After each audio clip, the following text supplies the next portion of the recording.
Introducing Dave Vans!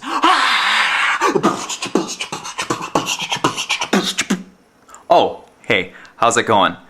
Hey, I want to talk to you today about a little thing called negative characteristics. It came up in conversation the other day when we were talking about this guy. He tends to be this person who rallies people around him. He gets people to buy into what he's doing, and that makes him this great person.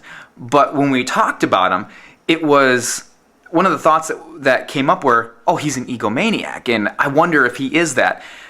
Well, I would pretty much guess to say, yeah, he's an egomaniac. I mean, you almost kind of have to be who he is. And then it got me thinking about all these negative perceptions that we put on people.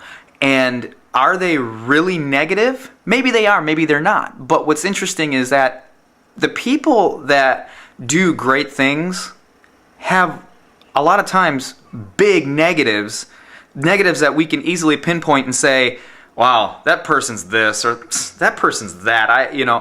But for some reason, those traits always tend to make them great at who they are.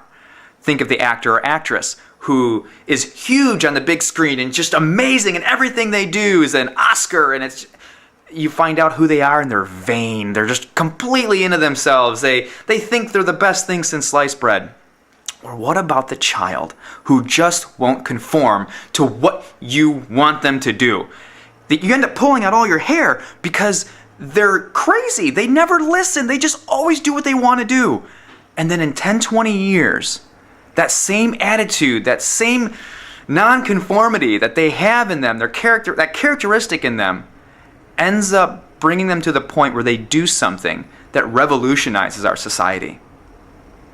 I think sometimes when we put these negatives on people, we don't realize that these negatives are sometimes the traits that make them the great people that they are, or at least great in what they do. Let's twist this around and bring this back to us. What if the perceptions that we give people are the same perceptions that we take in? And people give us negatives and they say that you're not good at, oh, you're this or you're that. And we start focusing on that. Well, here's the thing. Don't focus on it. Be who you are. Now, as an individual, you need to be the best that you can be. You should always work on improving yourself. But you have to understand that no matter what you do, there will always be a negative. You will never be perfect. So be who you are. Don't listen to the perception of other people. Go to the beat of your own drum. Do what you think is the best thing to do. Be who you are, and you will end up being a lot happier. Have a great day.